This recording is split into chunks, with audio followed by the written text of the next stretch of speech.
이번 분석을 시작하기 앞서 투자 판단의 최종 책임은 투자자 본인에게 있다는 점을 명확히 말씀드립니다.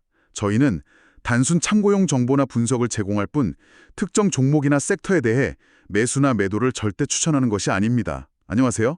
오늘은 실리콘밸리에서 가장 독특하고 또 가장 논쟁적인 인물 중 한 명을 다뤄볼까 합니다. 아, 누군지 알 것 같네요. 네, 바로 팔란티어, 티커 PLTR의 CEO 알렉스 카프입니다. 최근에 한 인터뷰가 아주 화제였잖아요. 네, 맞아요. 발언 하나하나가 굉장히 강하고 또 어떻게 보면 도발적이었죠. 그렇죠. 그래서 오늘은 그냥 그가 무슨 말을 했는지 요약하는 걸 넘어서 그 말들 속에 숨어있는 그의 세계관, 그러니까 AI 시장이나 미국의 미래, 또 월스트리트를 어떻게 보고 있는지 그 프레임을 한번 제대로 뜯어보려고 합니다. 좋습니다. 그 사람의 머릿속에 한번 들어가 보는 거죠. 자, 그럼 바로 본론으로 들어가 볼까요? 인터뷰 시작부터 카프는 AI 시장을 아주 날카롭게 딱 둘로 쪼개더라고요. 네, 아주 선명한 이분법이죠. 그리고 사실 이 구분을 이해 못하면 그의 나머지 주장을 따라가기가 좀 어려워요. 맞는 말씀입니다. 그가 말하는 첫 번째 시장, 1차 시장이라는 게 뭐였죠? 그걸 향상된 지능, 영어로는 Enhanced Intelligence라고 부르는데요. 말 그대로 그냥 우리의 일상적인 업무를 조금 더 편하게 만들어주는 거예요. 아, 그러니까 뭐 이메일 초안을 대신 써주거나 회의 내용을 요약해주거나 아니면 코딩할 때 좀 도와주는 그런 AI들 말이군요. 네, 바로 그거죠. 요즘 가장 뜨거운 분야이기도 하고요. 근데 카프는 이게 사실 기업의 핵심 가치, 그러니까 돈 버는 데는 큰 영향을 못 준다고 보는 거예요. 오, 그게 좀 의외네요. 다들 그거 도입해서 효율성 높인다고 난린데 정작 매출이나 이익률 같은 재무제표에는 극적인 변화를 못 준다? 네, 아주 단호하게 선을 긋습니다.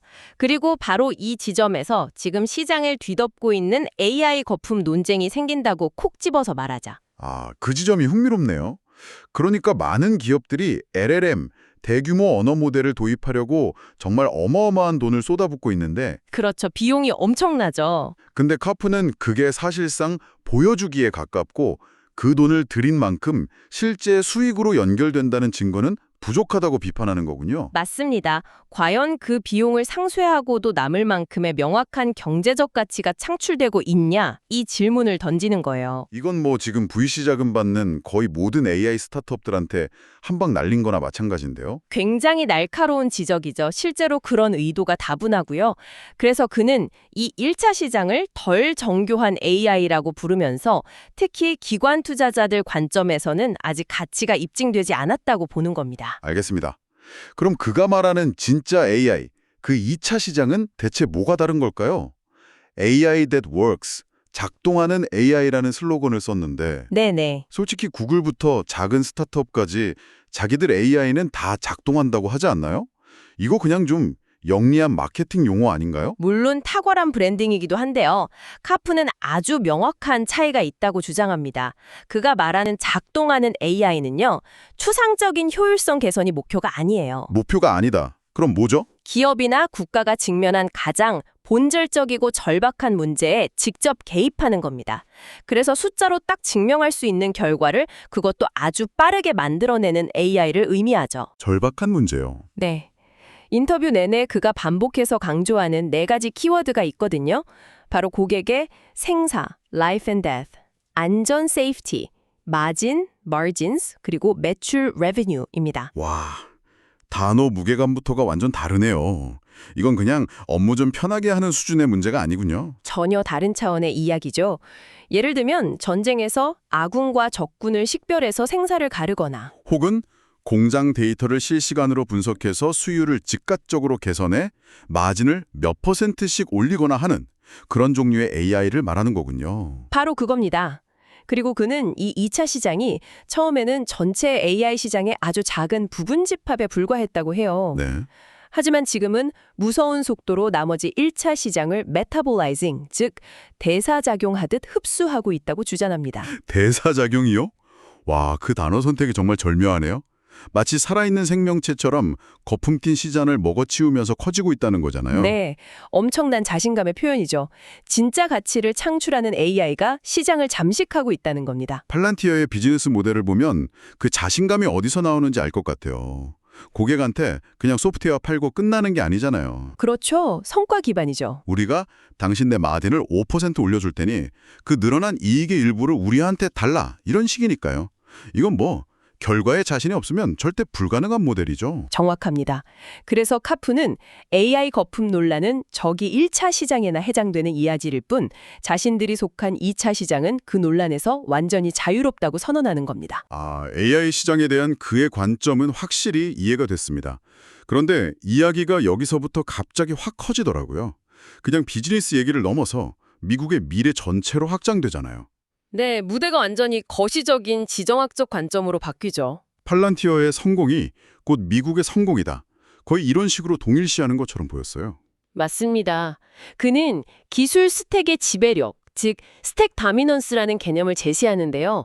현재 미국이 반도체 칩부터 시작해서 맨 아래 하드웨어부터요.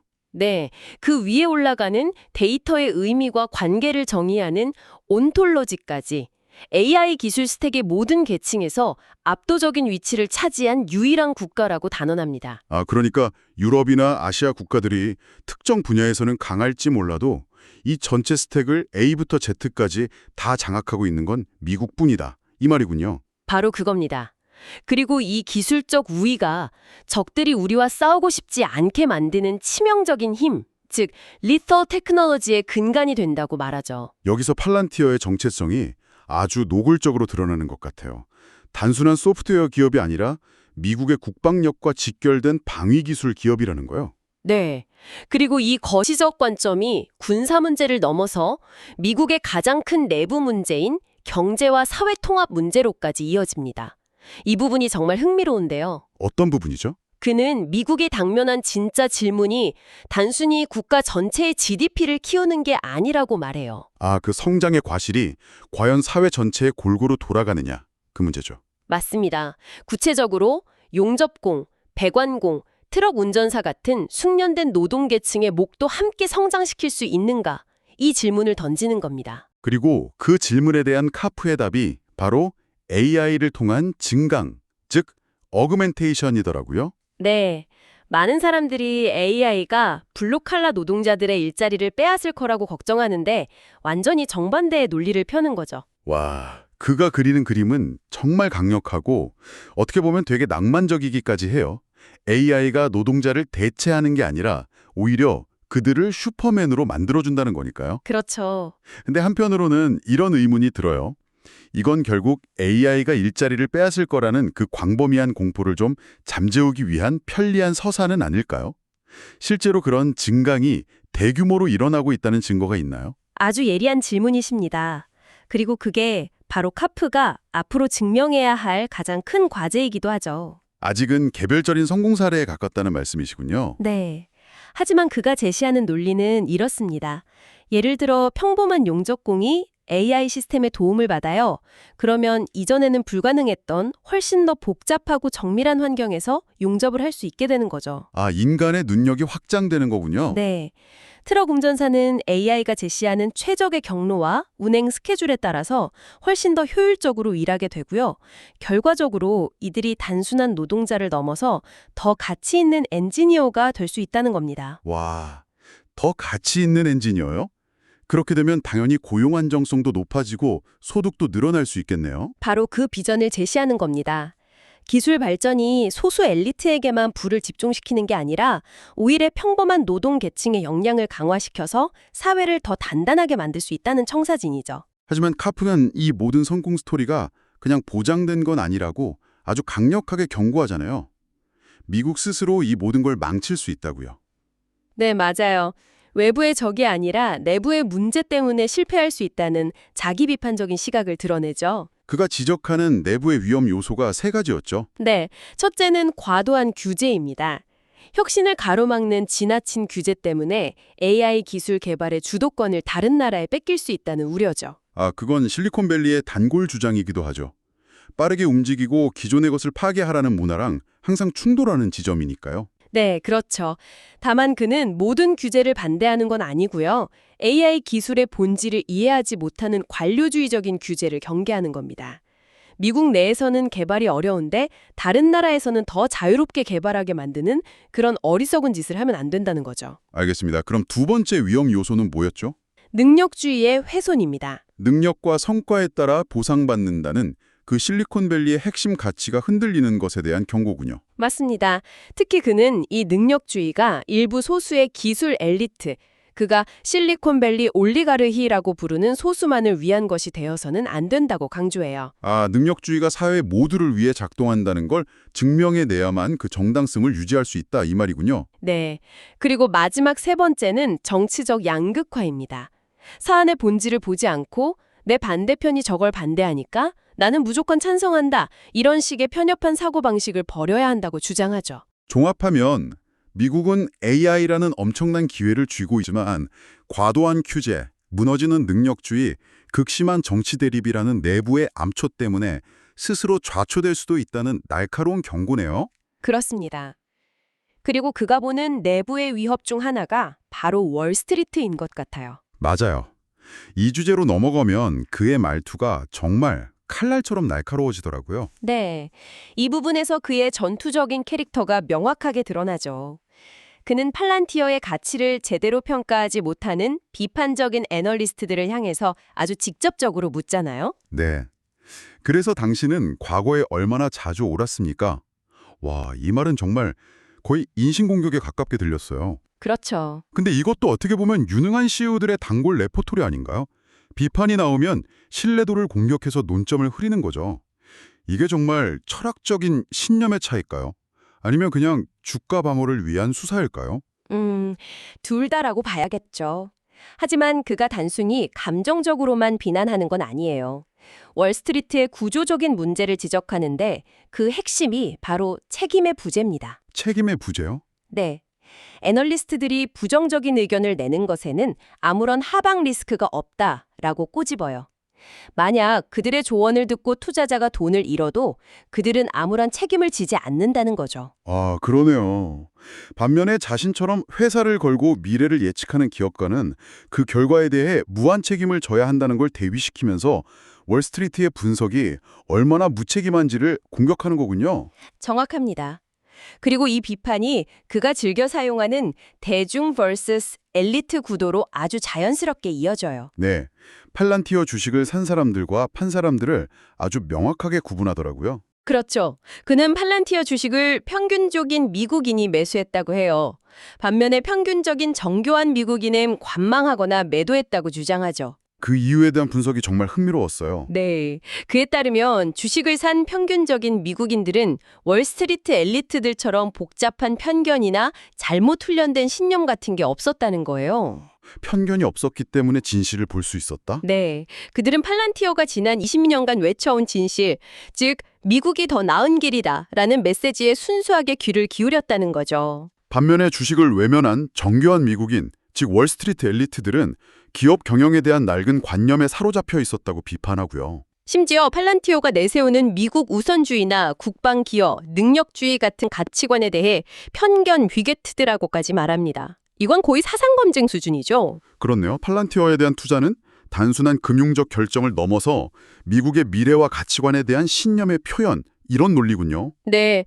그리고 그 신념을 가진 평범한 사람들이 낡은 생각에 갇힌 엘리트들을 이겼다는 서사를 만들어내는 겁니다. 그래서 그는 평범한 노동자들, 그가 계속 언급하는 용접공이나 배관공 같은 사람들이 팔란티어 주식으로 부자가 돼서 자신들을 무시했던 월스트리트 엘리트들을 이기는 걸 보는 게 그 무엇도 나를 더 행복하게 만들 수 없다.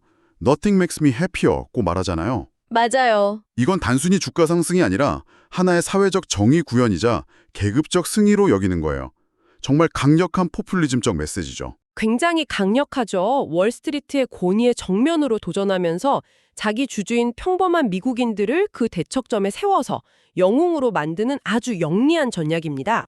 이런 반엘리트주의적이고 애국적인 스탠스가 사실 실리콘밸리의 전통적인 분위기와는 거리가 좀 있잖아요. 네, 많이 다르죠? 그런데 카프는 팔란티어의 성공이 바로 그 실리콘밸리의 분위기마저 바꾸고 있다고 믿는 것 같아요.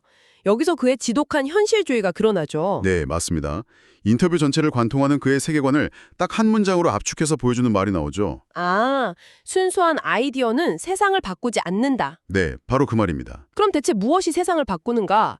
이 질문이 바로 따라오는데 그의 대답은 정말 지독할 정도로 현실적이었어요. 그렇습니다. 카프에 따르면 아이디어가 세상을 바꾸는 방법은 딱 두 가지뿐이에요. 두 가지요. 첫째, 그 아이디어가 군사적으로 지배적이 되거나 둘째, 혹은 그 아이디어가 누군가에게 많은 돈을 벌어줄 때입니다. 와, 인간의 진보에 대한 굉장히 냉소적인 관점처럼 들리기도 하네요. 숭고한 이념이나 가치보다는 결국 힘만이면 돈이 세상을 움직인다는 거니까요. 냉소적이지만 그는 이게 현실이라고 믿는 겁니다. 그리고 이 논리를 팔란티어에 그대로 적용해요. 어떻게 적용하죠? 팔란티어의 성공은 단순히 애국심이 도덕적으로 옳았다는 걸 증명하는 데 그치지 않는다는 겁니다. 더 중요한 게 있다는 거죠. 더 중요한 것? 네, 바로 팔란티어의 성공이 애국심이 당신을 부자로 만들어줄 것이라는 사실을 증명했다는 점입니다. 와, 정말 강력한 말이네요. 애국심이라는 추상적인 가치가 돈이라는 가장 현실적인 보상과 연결될 때 비로소 진짜 힘을 갖게 된다는 뜻이군요. 바로 그겁니다. 그리고 바로 이 경제적 성공이라는 강력한 증거가 그동안 애국심이나 국방 기여에 대해 냉소적이었던 실리콘밸리의 사고방식을 근본적으로 바꿀 거라고 보고 있는 거죠. 아, 실리콘밸리의 많은 사람들이 입으로는 고상한 가치를 말하지만 결국 그들의 행동을 바꾸는 가장 강력한 동기는 돈이라고 보는 거군요. 네, 팔란티어가 애국심을 통해 엄청난 부를 창출하는 걸 보여줬으니 다른 기술 기업들도 미국의 국익에 기여하는 게 결국 우리한테도 돈이 되는구나 이걸 깨닫게 될 거라는 기대가 담겨 있는 겁니다. 마지막으로 팔란티어의 궁극적인 목표에 대해서도 명확하게 선을 긋는 부분이 인상적이었습니다. 단순히 강한 군사력을 추구하는 네오쿤과는 다르다고요. 네, 맞아요. 그는 자신들의 목표가 항상 싸울 만큼 강하게 만드는 게 아니라고 말해요. 그보다는 미국을 너무 강하게 만들어서 우리가 절대 싸우지 않도록 Make America so strong we never fight 하는 것이 목표라고 명확히 하죠. 아, 압도적인 기술적 우위를 통해서 전쟁 자체를 억제하겠다는 힘을 통한 평화라는 고전적인 전략 사상을 기술적으로 구현하겠다는 포부로 익히네요. 네, 공격을 위한 힘이 아니라 방어와 억제를 위한 힘이라는 점을 강조하는 거죠. 자, 오늘 정말 깊이 있는 대화를 나눴네요. 한번 정리해 보겠습니다. 오늘 우리는 알렉스 카프의 인터뷰를 통해 AI 시장을 거품과 실체로 나누는 그의 날카로운 이분법, 네, 그리고 AI 기술로 미국 노동 계층을 강화하고 사회를 통합하려는 아주 거대한 비전도 있었고요. 그렇죠. 월스트리트 엘리트에 대한 전투적인 비판과 그 대중대 엘리트 구도, 그리고 마지막으로 아이디어가 현실 세계에서 어떻게 힘을 얻는지에 대한 그의 냉철한 현실주의까지 다각도로 살펴봤습니다. 마지막으로 청취자 여러분께 이런 질문을 하나 던져보고 싶습니다. 카프는 아이디어가 군사적으로 우월하거나 경제적으로 수익성이 있을 때만 세상을 바꿀 수 있다고 주장했잖아요. 네. 만약 그의 말이 사실이라면 우리 사회에서 중요하지만 아직 힘을 얻지 못하고 있는 다른 수많은 가치나 아이디어들이 있잖아요. 예를 들면 환경보호라든지 사회적 약자 보호, 예술의 가치 같은 것들이요. 아, 그러네요. 그럼 그런 아이디어들은 단지 아직 수익성을 증명하지 못했기 때문에 세상의 주변부에 머물러 있는 걸까요? 그렇다면 그 현실을 바꾸기 위해 우리는 뭘 할 수 있을지 한 번쯤 함께 고민해 볼 만한 지점인 것 같습니다. 다시 한번 말씀드리지만 투자 판단의 최종 책임은 투자자 본인에게 있다는 점을 명확히 말씀드립니다. 저희는 단순 참고용 정보나 분석을 제공할 뿐 특정 종목이나 섹터에 대해 매수나 매도를 절대 추천하는 것이 아닙니다. 항상 여러분의 성공 투자를 기원합니다. 내용이 좋으셨다면 구독, 좋아요 부탁합니다.